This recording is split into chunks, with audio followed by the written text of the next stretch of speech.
Bom dia, terceiro bebida! Cá estamos para a nossa videoaula, como prometido, né? Depois que a gente perdeu algumas semanas de trabalho e em poucas semanas já estarei eu fazendo meus bicos de Papai Noel. Por isso que essa videoaula será necessária. Desde já, pessoal, eu peço desculpas porque vai ser uma videoaula chata. Na verdade, vai ser menos uma videoaula do que uma porcaria de filmagem comigo falando aqui sentadinho, né? Então eu pediria paciência para vocês, porque vai ser um filme sem edição especial, sem imagens, sem outros pequenos filmes, sem trilha sonora, sem nudes, sem demonstração de sapateado, enfim, qualquer coisa que possa agradá-los e fazer com que assistam de forma prazerosa esse vídeo. E aí, para completar, tem essa minha voz de Henrique Polidoro, que ajuda muito ainda, né? Então, desde já eu peço desculpas àqueles que geraram alguma expectativa, né? Quando eu falei que ia fazer esse videozinho. E também peço paciência para que vocês vejam até o final. Vocês vão parando, para um pouquinho, bebe uma água, para um pouquinho, vê outra coisa mais interessante, para um pouquinho, dorme, né? Para um pouquinho, me xinga. Enfim, vocês façam da forma que preferirem. Mas eu pediria que assistissem até o final, porque são das aulas que a gente perdeu. E vocês precisam fazer aqueles exercícios da apostila e do livro, para mim, para entregar na segunda. Na apostila eu vou dar visto, vai ser a nota de sala de aula. E no livro vocês vão me dar em folha separada, com nome, número e série. Sai, mosca! Bom, vamos lá então. Guerra Fria, né? Naquela aula que vocês descansaram pro Enem, que a gente tinha alguns alunos, né, que acabaram copiando o texto, mas enfim, era um dia que o pessoal não estava muito afim, eu até entendo e respeito e acho justa essa forma de descanso, ainda mais depois de uma prova como o Enem, e nesse clima já de final de ano. Naquela aula eu falava sobre o contexto da Guerra Fria. O que é a Guerra Fria? Como eu já falei repetidas vezes, a Guerra Fria não é nenhuma luta de gelo ou uma guerra que aconteceu no freezer ou no Polo Norte. Não, desculpa decepcionar quem achava isso, né? Sorry. A Guerra Fria, gente, foi um conflito de ideias, um conflito político-econômico de ideias entre Estados Unidos e União Soviética. Né, entre uma superpotência capitalista e uma superpotência socialista. E essa disputa ideológica, ela vai acontecer muito fortemente entre 1945, quando acaba a Segunda Guerra Mundial, e 1991, quando a União Soviética ela acaba também. Ela tem um fim no governo de Mikhail Gorbachev. Bom, como é que vai acontecer essa disputa ideológica? Primeiramente, a gente tem que pensar que os Estados Unidos e a União Soviética nunca foram inimigos, né? Nem sempre estiveram em lados opostos. Durante a Segunda Guerra Mundial, a gente tem que lembrar que eles eram aliados contra o avanço das tropas nazifascistas e terminaram a Segunda Guerra assim, aliados. Inclusive, quando a Segunda Guerra... Deixa eu pegar uma canetinha aqui, né? Quando a Segunda Guerra Mundial... Ô, caneta feia da bexiga, pegar uma mais bonita. Quando a Segunda Guerra... vou pegar o lápis do Pequeno Príncipe, vai. Quando a Segunda Guerra Mundial acaba, os Estados Unidos e a União Soviética, juntamente com a Inglaterra, vão organizar uma conferência nos subúrbios de Berlim, em Potsdam, para definir os rumos do mundo, né? A nova geopolítica europeia. E o que eles fazem? Eles dividem a Alemanha em duas, uma parte sob influência direta da União Soviética Oriental, a República Democrática Alemã, e uma parte ocidental com influência direta dos Estados Unidos e dos países capitalistas sob a influência, sob a hegemonia capitalista dos Estados Unidos, que é a República Federal da Alemanha, ou mais conhecida na IUBA como Alemanha Ocidental. A capital Berlim ela acabou ficando na parte soviética. Por sua vez, também foi dividida em duas grandes zonas, uma de influência socialista e uma de influência capitalista. Além disso, a Conferência de Potsdam coloca fim definitivo, né, na guerra no continente europeu, e não foi a única conferência realizada em 1945. Não foi a única conferência realizada no final da guerra, né, ou uma conferência entre as potências envolvidas que pensassem o final da guerra. Houve uma conferência em Yalta, que vai pensar a criação da ONU, por exemplo. Então a ONU ela surge depois da Segunda Guerra Mundial com uma instituição com o objetivo de manter a paz mundial, uma nova organização que vai reunir esses países querendo que o mundo viva em harmonia, só que a gente sabe que isso não vai acontecer. Direito internacional é uma coisa que não existe, a gente sabe disso. A morte do Osama Bin Laden é um exemplo, a invasão do Iraque pelos Estados Unidos é um exemplo, e por aí vai. Mas enfim, isso já é uma outra história, mas está relacionada. Então a conferência de Yalta ela vai pensar a criação da ONU, ela vai dividir a Coreia, que era um território ocupado pelo Japão, um dos perdedores da Segunda Guerra Mundial. Ela vai dividir a Coreia em duas partes, uma dominada diretamente pela União Soviética, ao norte, a República Popular Democrática da Coreia, que até hoje é socialista, é um dos regimes mais fechados do mundo, e tem uma característica dinástica muito grande, porque o governo é passado de pai para filho. Lá pelo menos os 3 presidentes que a República Popular Democrática da Coreia teve foram: o primeiro foi o Kim Il-sung, o primeiro Kim Jong-il, e o terceiro vivo, o gordinho lá, Kim Jong-un. Os nomes também são uma maravilha, né? Assim, uma poesia de batismo que eles têm que é fantástico. Mas também isso não nos interessa no momento. Conferência de Yalta vai acontecer em fevereiro de 45, a Conferência de Potsdam vai acontecer em junho de 45, a guerra vai acabar no continente europeu, em agosto os Estados Unidos vai lá, joga umas bombinhas atômicas no Japão, acaba com Hiroshima e Nagasaki, acaba com muitas vidas e acaba também com a Segunda Guerra Mundial de uma forma super tranquila, diplomática, pacífica, né? Sem problemas, sem a geração de traumas para as gerações seguintes. Uma desgraça só. Bom, vamos lá. No final da Segunda Guerra Mundial, a gente também vai ter já um rearranjo dessa geopolítica. Então, quando começa a Guerra Fria, a gente já tem alguns rearranjos encaminhados. Por exemplo, a Iugoslávia vai ser o primeiro país pós-guerra oficialmente socialista, né, com o governo do Marechal Tito. Mas esse socialismo da Iugoslávia vai chegar num momento que ele vai negar, por exemplo, o socialismo soviético. Porque a Iugoslávia ela tinha interesse em fazer uma grande federação no leste europeu, algo que não agradava então o presidente da União Soviética, o Joseph Stalin.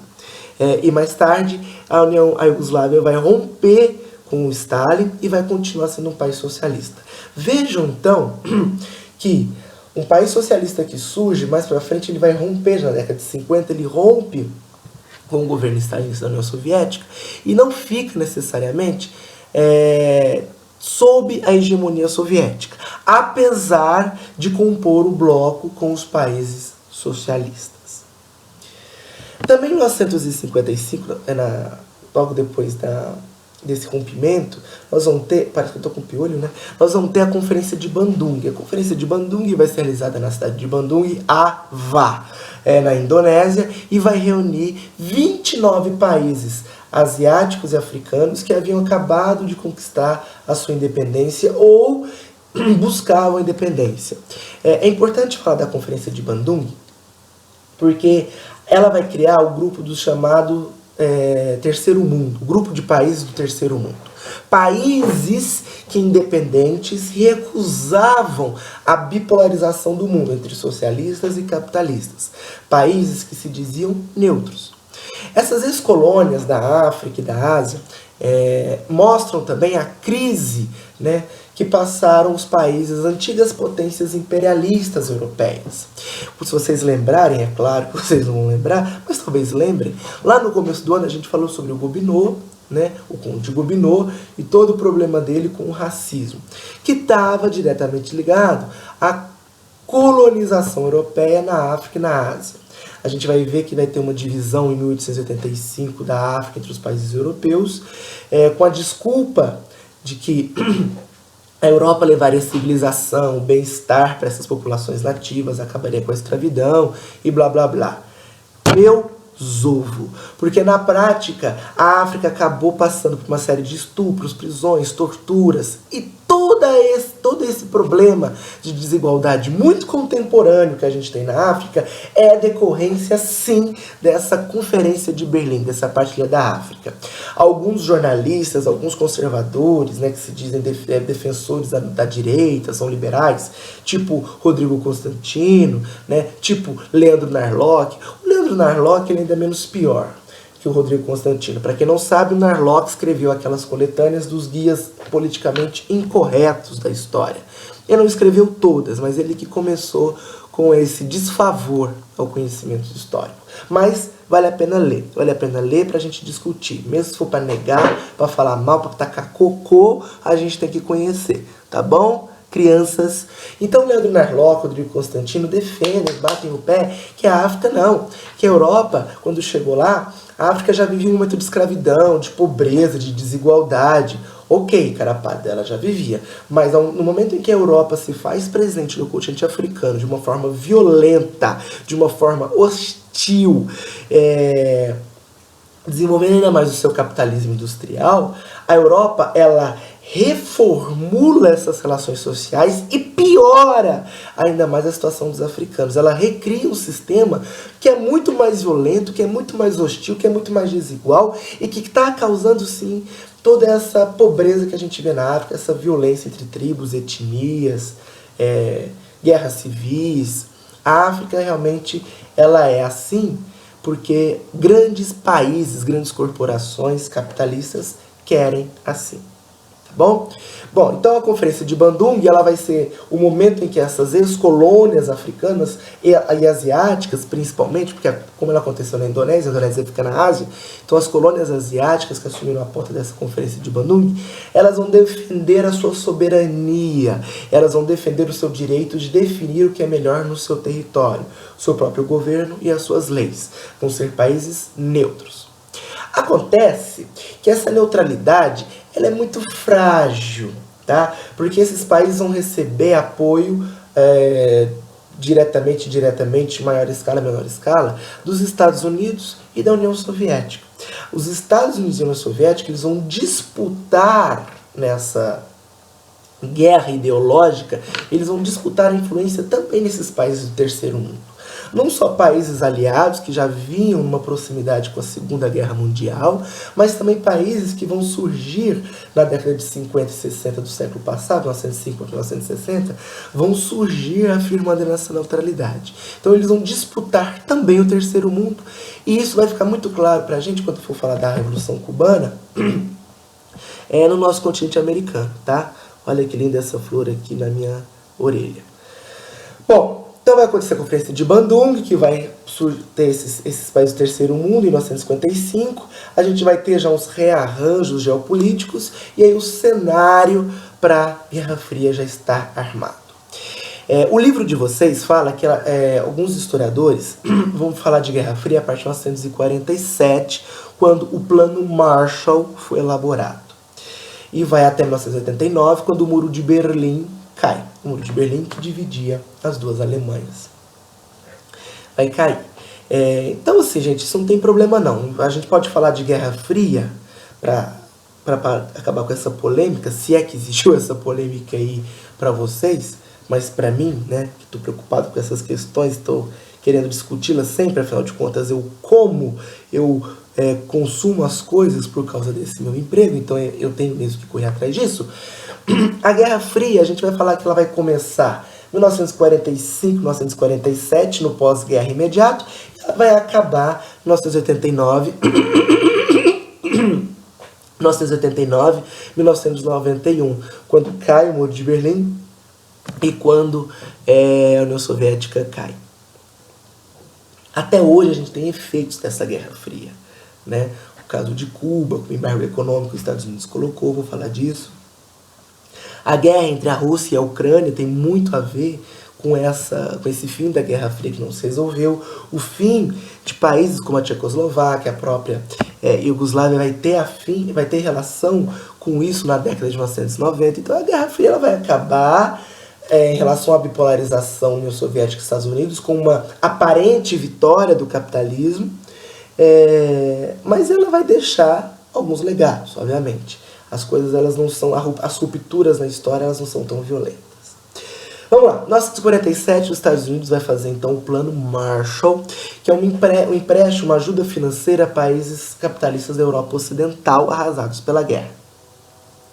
Esse Plano Marshall ele vai chegar a atingir inclusive alguns países do leste europeu que estavam muito próximos da União Soviética. A União Soviética, como resposta, também cria seu bloco econômico, seu instrumento econômico, que é o Pacto de Varsóvia. Tá? E ela vai emprestar dinheiro também, em menor escala. Desculpa, Pacto de Varsóvia não. Comecon. A União Soviética vai criar o Comecon, que é o Conselho Econômico de Ajuda Mútua, que vai ser também um empréstimo financeiro para países do leste europeu. Então aqui a minha burrice aqui, que vergonha, eu vou rasgar meu diploma, agora vai confundir vocês. Instrumento econômico. Plano Marshall do mundo capitalista dos Estados Unidos e Comecon do mundo socialista da União Soviética.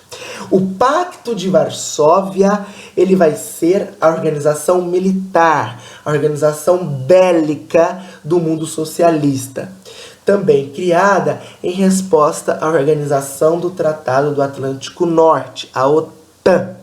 A OTAN até hoje existe, o Pacto de Varsóvia não existe mais. A OTAN vai ser um instrumento militar, a organização bélica criada pelo mundo capitalista liderado pelos Estados Unidos. Então vamos lá.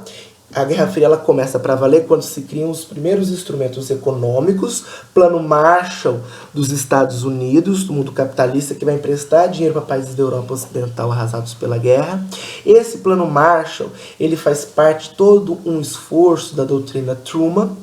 A doutrina Truman ela queria acabar com o avanço socialista na Europa Ocidental, ela queria brecar na verdade, o avanço desse socialismo, e o Plano Marshall é uma das práticas da doutrina Truman. Chama-se doutrina Truman porque o presidente na época era o Harry Truman, não era o Harry Potter. Nossa, essa foi péssima. E o Plano Marshall tem esse nome porque o secretário de Estado norte-americano que faz esse plano se chamava George Marshall. Então, o instrumento econômico, Plano Marshall do mundo capitalista, Comecon do mundo socialista, instrumento bélico, instrumento militar, OTAN do mundo capitalista e Pacto de Varsóvia do mundo socialista, liderado pela União Soviética. Esses dois instrumentos, esses 4 instrumentos, os 2 instrumentos econômicos e militares, vão criar uma expressão que vai ser muito usada, vai ser criada pelo Winston Churchill, primeiro-ministro da Inglaterra, que vai ser criada para definir esse mundo geopolítico da Guerra Fria. Vai ser a chamada Cortina de Ferro. A Cortina de Ferro, gente, vai ser uma separação imaginária do continente europeu e do mundo também, entre um bloco muito homogêneo, monolítico, que a gente fala, muito próximo, semelhante, liderado pelo soviético stalinista, pela União Soviética, pelo Stalin, e um outro bloco também muito homogêneo, muito concentrado ao Ocidente, liderado pelos Estados Unidos. A Cortina de Ferro vai ser um símbolo dessa divisão geopolítica. A Oriente, um bloco maciço soviético, e o Ocidente, um bloco maciço capitalista. O Muro de Berlim também é um símbolo da Guerra Fria, tá? Mas o Muro de Berlim está muito mais ligado às tensões na Alemanha, e há um momento de rompimento, de fim dessa Guerra Fria, do que toda uma definição geopolítica. Então, definição geopolítica entre blocos é Cortina de Ferro. O Muro de Berlim está muito mais ligado à realidade da Alemanha. Ok? Bom, além desses tratados, a União Soviética ela vai criar o Cominform. O Cominform era um órgão que ele monitorava todos os partidos comunistas da Europa, justamente para poder se infiltrar em outros territórios, avançar, aumentar o seu poder de influência na Europa, contra o desenvolvimento do capitalismo, obviamente. Apesar da União Soviética e dos Estados Unidos não terem se envolvido num conflito direto, armado, direto, e fizeram isso de caso pensado, porque sabiam que isso ia causar uma terceira guerra mundial muito mais violenta, eles apoiaram conflitos indiretos regionais. É o caso da Guerra da Coreia, né? Como eu falei para vocês, no final da Segunda Guerra Mundial, lá na Conferência de Yalta, que era a reunião entre as três principais potências, né, União Soviética, Estados Unidos e Inglaterra, para definir os rumos do mundo depois da Segunda Guerra Mundial, e ninguém também não nos perguntou nada, definiram por eles mesmos, né, para vocês verem como esses caras mandam no mundo. A Coreia estava dividida entre um domínio norte-americano ao sul e um domínio soviético ao norte. Né, uma ocupação soviética ao norte e uma ocupação soviética ao sul. A Guerra da Coreia vai ter conflito armado, apoiado pela União Soviética e pelos Estados Unidos. Até que vai acontecer um cessar-fogo, né, na década de 50, e esse cessar-fogo ele existe até hoje. Então as duas Coreias, até hoje, elas estão em estado de guerra. Só que há um cessar-fogo. Né? O sul até hoje é capitalista, muito mais desenvolvido que o norte, que é socialista, que é um país isolado e fechado do mundo. Guerra da Coreia. Guerra do Vietnã vai ser um outro exemplo de conflito regional armado envolvendo Estados Unidos e União Soviética. O Vietnã ele vai também ser dividido após a sua libertação nacional da França, a sua independência, ele vai ser dividido após a ocupação francesa sair do país. E a parte norte vai ter um apoio da União Soviética e a parte sul vai ter o apoio dos Estados Unidos. Os governos da parte norte e sul, né, vão ter apoio dos Estados Unidos e da União Soviética. Diferentemente da Coreia, não vai haver uma dominação direta norte-americana e soviética. Mas os Estados Unidos vai mandar exército, a União Soviética vai mandar exército. E essa guerra vai acontecer por causa de grupos guerrilheiros apoiados pelo norte, presentes no sul, né, os chamados Vietcongs. A guerrilha vai ser uma prática de guerra muito importante no Vietnã, muito importante em Cuba quando for ter a Revolução Cubana. E essa guerrilha sempre apoiada por grupos socialistas, por grupos soviéticos. O que é a guerrilha? Como se caracteriza a guerrilha no caso da Guerra do Vietnã, por exemplo? A guerrilha é formada por exércitos civis, portanto exércitos não profissionais, sem treinamento militar, que vai aproveitar muito o meio ambiente, a geografia a seu favor. Então eles vão usar de táticas de camuflagem, por exemplo, táticas de ocupação de áreas de difícil acesso. Então não vão ter treinamento, vão ter um treinamento muito básico. Vão pegar em armas, claro, vai ser um confronto armado, mas essa característica não profissional de camuflagem, de infiltrar em terrenos, em áreas, usando a geografia e o meio ambiente a seu favor, vão ser importantes para a guerrilha, a ideia de uma tática de guerrilha, de uma prática de guerrilha. Guerra da Coreia, Guerra do Vietnã, Revolução Chinesa. A Revolução Chinesa também vai ter uma presença indireta dos Estados Unidos e da União Soviética, principalmente no seu término, na sua conclusão. O Partido Comunista Chinês vai se sentir estimulado pela influência soviética. E a Revolução Cubana. A Revolução Cubana também vai ter relação indireta com os Estados Unidos e a União Soviética, também mais para o seu final. E quando eu for explicar da Revolução Cubana, eu vou falar mais disso, que eu vou deixar uma parte para ela só no final, que é o que fala a situação de aprendizagem 2 da apostila de vocês, tá?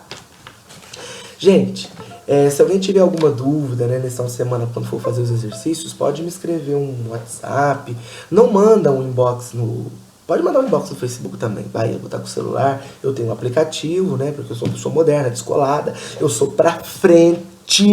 Então esses dias até me ensinaram a mexer no Snapchat. Olha só como eu sou uma pessoa ligada às tecnologias, humilhantemente me ensinaram a mexer no Snapchat, porque eu não sabia mexer naquela porcaria de aplicativo fácil. Voltando ao que interessa, ou não. Essa disputa ideológica entre Estados Unidos e União Soviética, entre capitalismo e União Soviética, como eu já falei, ela vai ter algumas práticas como a doutrina Truman, o macartismo. O que é o macartismo? O macartismo é uma iniciativa de combater qualquer ameaça socialista nos Estados Unidos e no continente americano. Depois isso vai crescer. Por que chama macartismo? Porque isso foi liderado pelo senador republicano na época, Joseph McCarthy. Tá? É uma histeria, na verdade, contra a ameaça vermelha, contra o socialismo, os perigos do socialismo. O casal Rosenberg, por exemplo,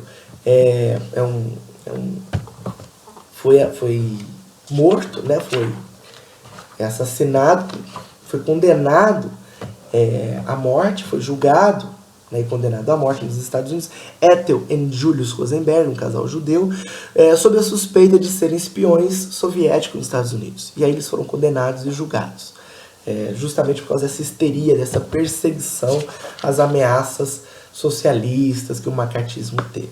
Uma outra coisa foi a ideia de espionar, né, de buscar informações secretas. Então os Estados Unidos vai criar a CIA, a Agência Central de Inteligência, que até hoje existe, e a União Soviética vai criar o KGB, que é o Comitê de Segurança de Estado, que já acabou. O Vladimir Putin, né, o presidente da União Soviética, é louco, né? O presidente da Rússia atualmente, ele foi um dos espiões do KGB. E é só a gente lembrar também dos filmes do James Bond, que se passam nesse contexto, né? Um contexto de disputa capitalista e socialista, em que o James Bond, gostosão, bonitão, ele vai, com o apoio da CIA, representando o Serviço Secreto da Inglaterra, lutar contra alguma ameaça nuclear russa, algum espião doidão russo que vai fazer uma arma e vai matar o mundo todo. E aí, no meio do caminho, ele pega umas bonitonas capitalistas, umas bonitonas socialistas, ele pegava a soviética também, aí tem umas espiãs russas bonitas que ele pegava, James Bond, bonito, cheiroso, né? Com as canetinhas que explodia, com os carros que voavam. Inclusive eu quero assistir esse novo 007 Spectre, né? E tem tudo a ver também, é super importante, interessa sempre a vocês eu falar disso, claro.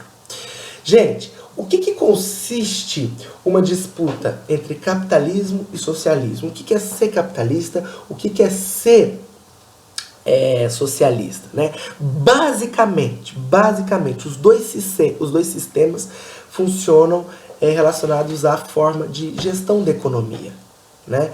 Então, o sistema do bloco capitalista, ele valoriza a propriedade privada, né? A propriedade privada, a livre iniciativa, ele possui uma economia livre, uma economia sem regulação do Estado, uma economia que não é planificada, ou seja, que não é controlada, regulada pelo Estado.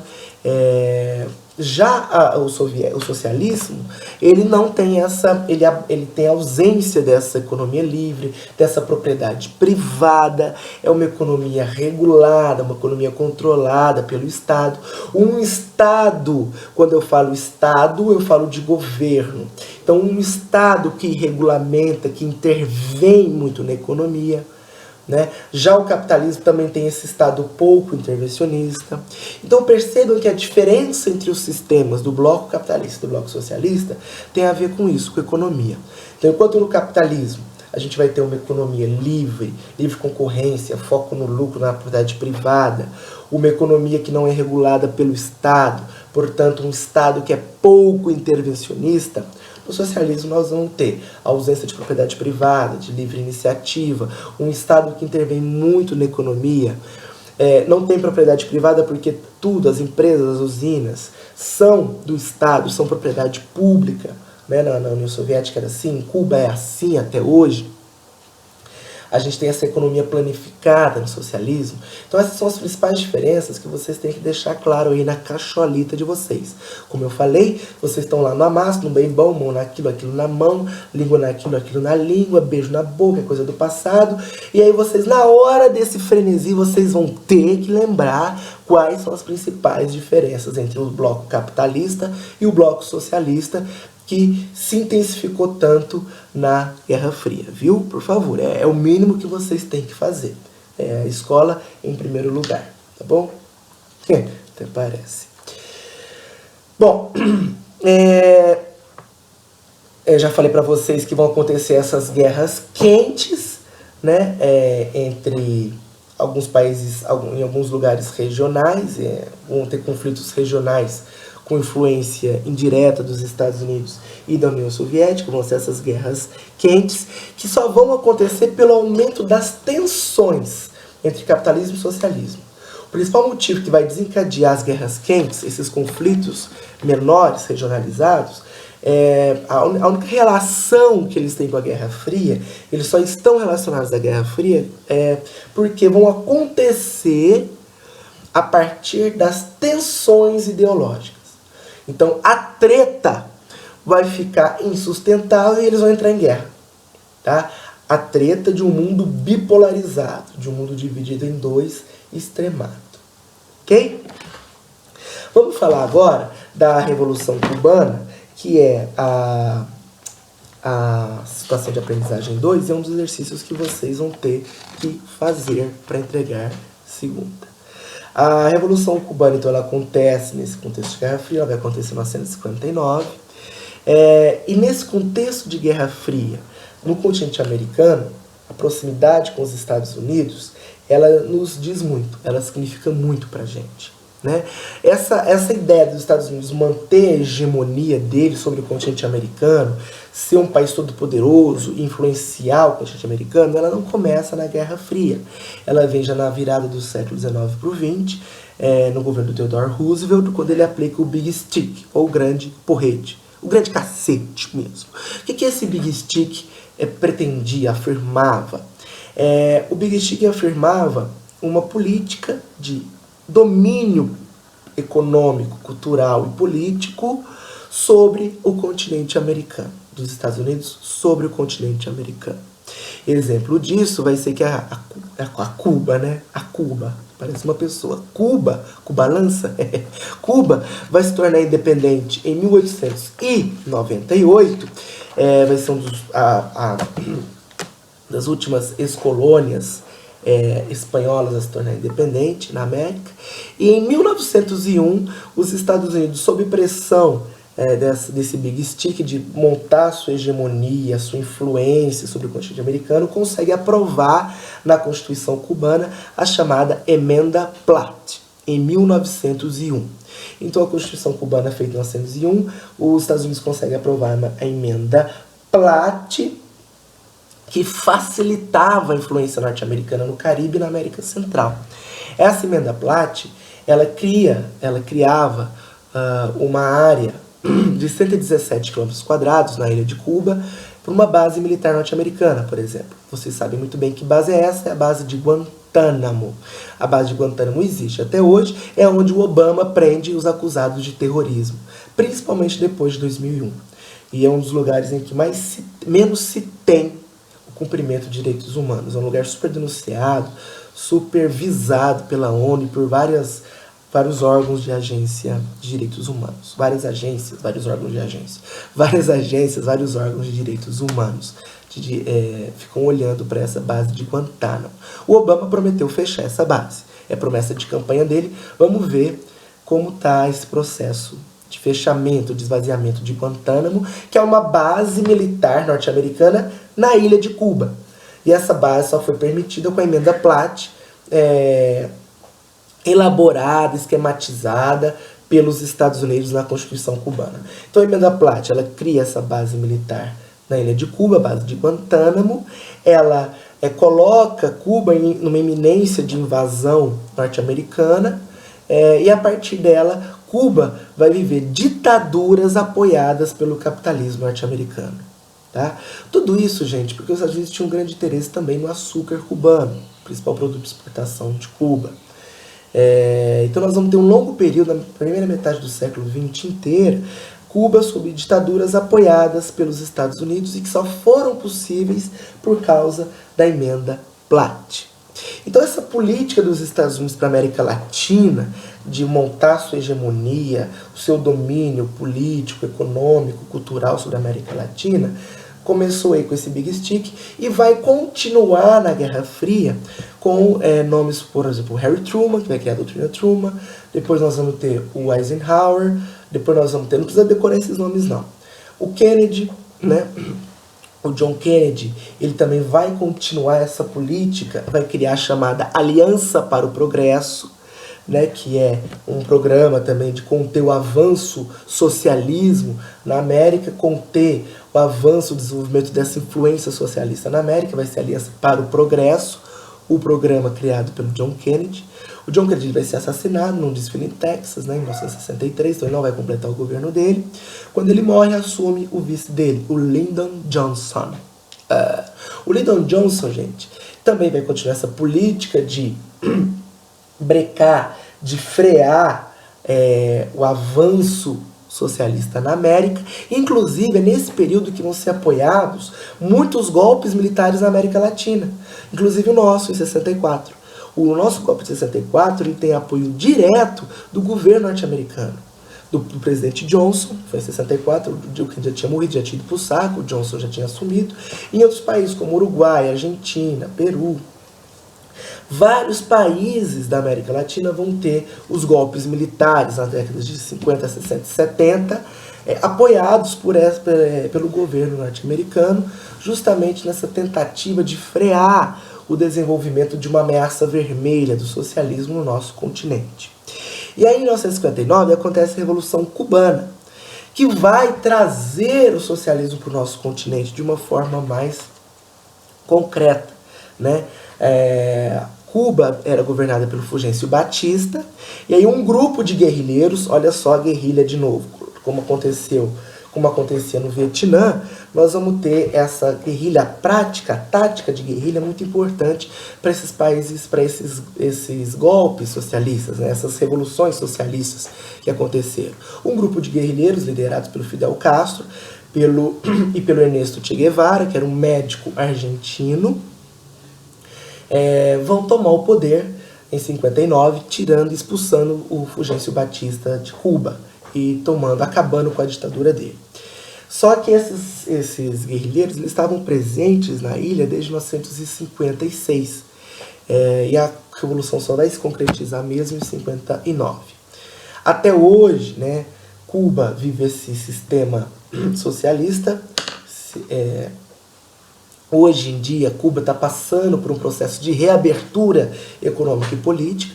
A última reunião que teve lá o Congresso Comunista, do Partido Comunista, que é o único permitido na ilha, acabou apoiando essa reabertura. Quem governa Cuba hoje é o Raul Castro, irmão do Fidel Castro. O Fidel Castro saiu há pouco tempo por problemas de saúde. E desde 59 governava Cuba, era presidente de Cuba. Só que, separado, quando Cuba faz a revolução, ela não se assume inicialmente comunista, ela não se assume inicialmente alinhada ao bloco soviético na Guerra Fria. Tá? Cuba só vai se assumir socialista de fato em 1961, portanto 2 anos depois da Revolução Cubana. Fidel Castro faz um discurso e assume o seu governo como um governo socialista alinhado aos interesses da União Soviética.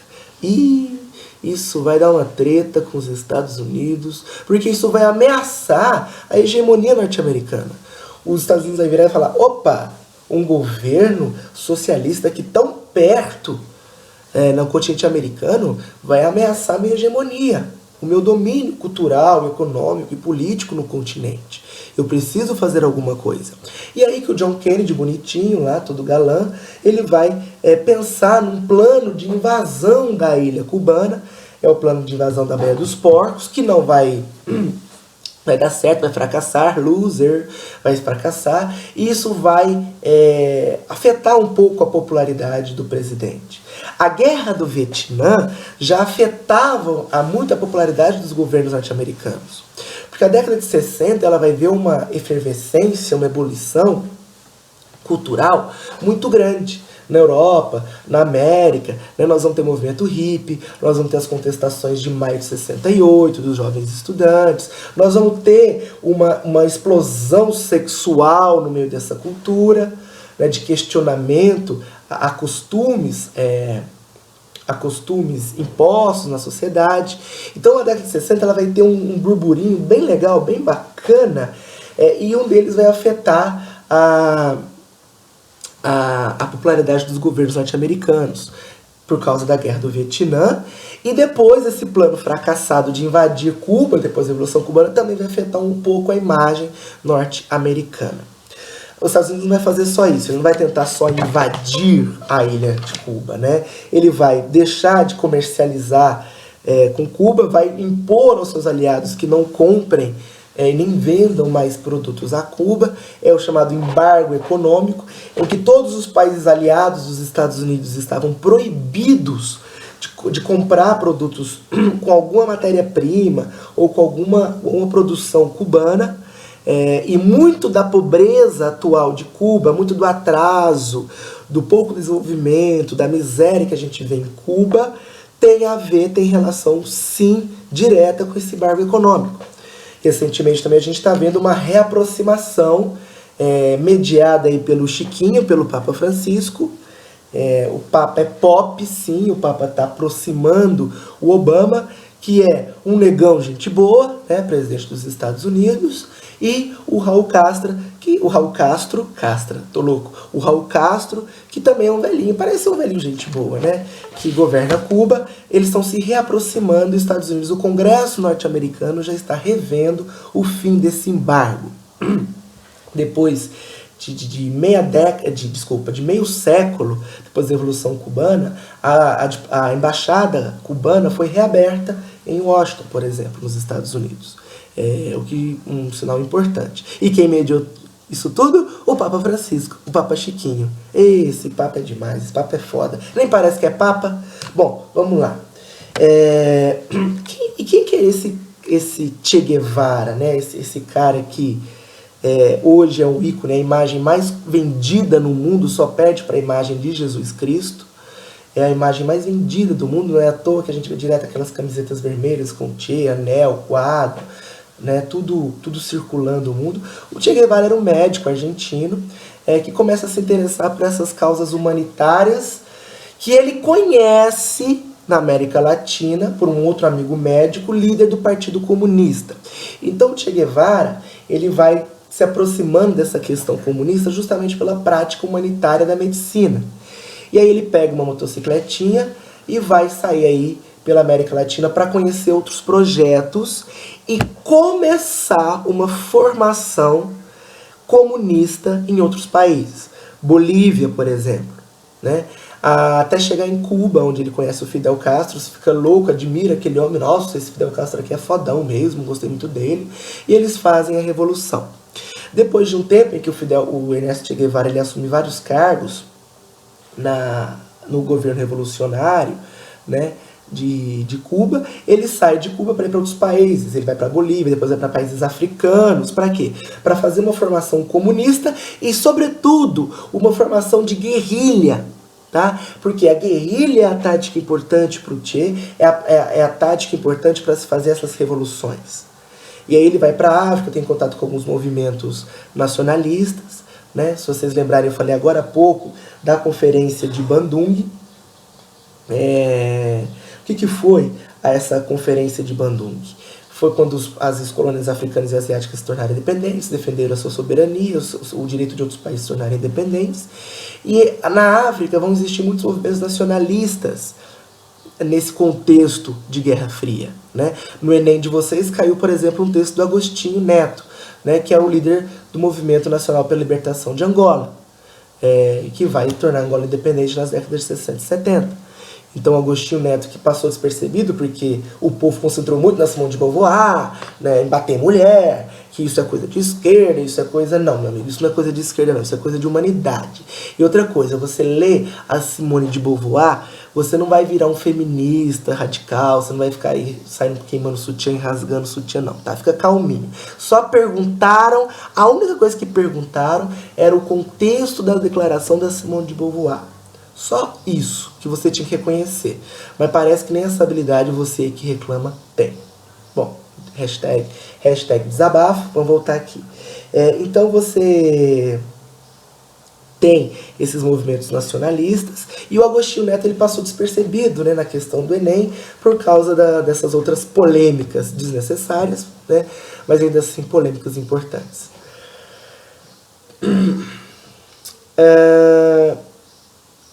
Cuba, então, quando Cuba se torna socialista, quando Cuba se alinha ao bloco soviético, Cuba vai levar essa política para o restante da América Latina. Né? É interessante para Cuba incentivar, ampliar essa ideia socialista em outros territórios. Não é à toa que o Che Guevara ele não fica só em Cuba. Depois de ocupar cargos importantes, como eu falei, ele sai, vai para a Bolívia, depois vai para o Peru, depois vai para a África, fazer esse movimento de formação comunista. Então, a política de Cuba, a presença de Cuba na América Latina representa isso. Uma pretensão, um objetivo de ampliar o socialismo no continente americano, contra a hegemonia norte-americana, contra aquela velha política que se intensificou na Guerra Fria de influenciar outros países no continente americano. Ok? Bom, gente, era isso. Era sobre esses assuntos que eu queria falar, sobre a Guerra Fria no geral, depois sobre a Revolução Cubana, mais especificamente. É claro que a Revolução Cubana é um tema muito polêmico também, muito controverso, porque a gente sabe que não houve cumprimento, né, de direitos humanos por parte dos líderes da Revolução, houve muito fuzilamento, muita morte, muita condenação, muita perseguição a opositores. Até hoje existem denúncias sobre isso, talvez uma escala menor, mas ainda assim existem denúncias, mas ao mesmo tempo a gente tem ganhos sociais, como a erradicação, né, o fim. Erradicar significa finalizar, terminar, acabar, extinguir. A erradicação do analfabetismo, da pobreza extrema, da morte por HIV no ventre da mãe. Cuba é o primeiro país do mundo em que se erradicou essa mortalidade infantil do HIV no ventre da mãe. A erradicação do analfabetismo é uma coisa muito importante. O sistema educacional de Cuba é um exemplo até mesmo para a ONU e para a Unesco, só que separado. Essa hegemonia, essa luta por uma influência, por uma hegemonia capitalista das grandes potências, ela breca um pouco a gente divulgar, né, esses sistemas, não alternativos, mas esses sistemas de esquerda pensados e que deram certo em alguns lugares, como Cuba, né? Colômbia também, ela aplica o sistema cubano de educação, de erradicação do analfabetismo. Falta só o nosso Brasilzinho. Cuba também, ela vai sobre Cuba ainda, só para terminar, ela vai só se afirmar socialista em 1961, apesar da Revolução ter acontecido em 59, mas desde o começo ela já toma medidas que vão desagradar os Estados Unidos, né? Fidel Castro ele nacionaliza, ele estatiza as usinas, as indústrias, as refinarias do açúcar, por exemplo, né, que era um produto importantíssimo para os Estados Unidos. Isso vai ser estatizado, vai ser nacionalizado. Muitas dessas usinas eram norte-americanas, o governo cubano revolucionário vai tomar essas usinas para si, essas usinas vão deixar de ser norte-americanas, vão passar a ser cubanas, e é claro que isso não vai deixar os norte-americanos felizes, é lógico. Bom, gente, é isso. Em sala de aula na segunda-feira a gente comenta um pouco mais sobre esse vídeo, sobre algumas coisas que eu falei, porque nem tudo vocês vão lembrar para a vida inteira, mas para a vida inteira eu queria que vocês lembrassem algumas coisas.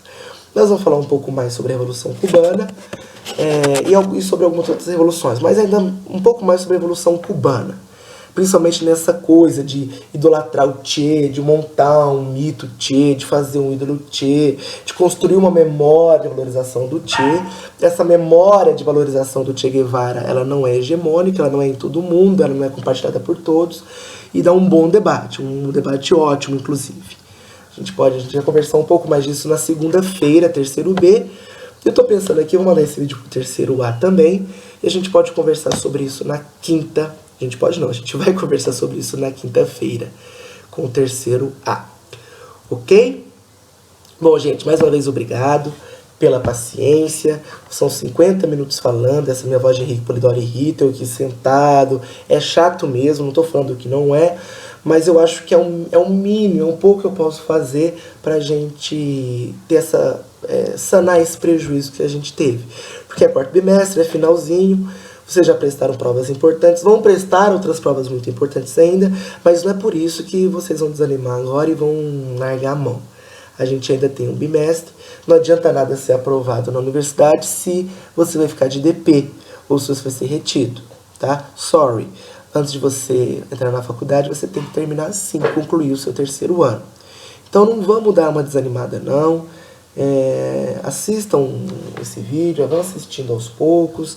Nas outras matérias também, porque eu tô falando isso agora no final, não para justificar o meu esforço ou para forçá-los a reconhecer um esforço, nada a ver. Meus ovos, sabe? Como eu falei, meu emprego, e isso aqui pra mim não é nenhuma coisa além. É o que eu tenho que fazer mesmo. Minha função é essa, eu sou professor e tô aí pra isso.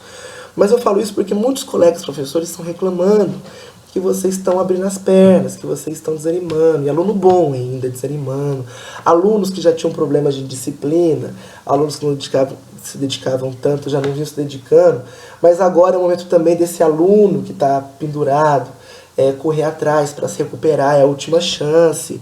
E o aluno bom, aquele que sempre se dedicou, agora não é porque agora está no final, que já foi aprovado, que vai também dar uma desanimada, não é isso.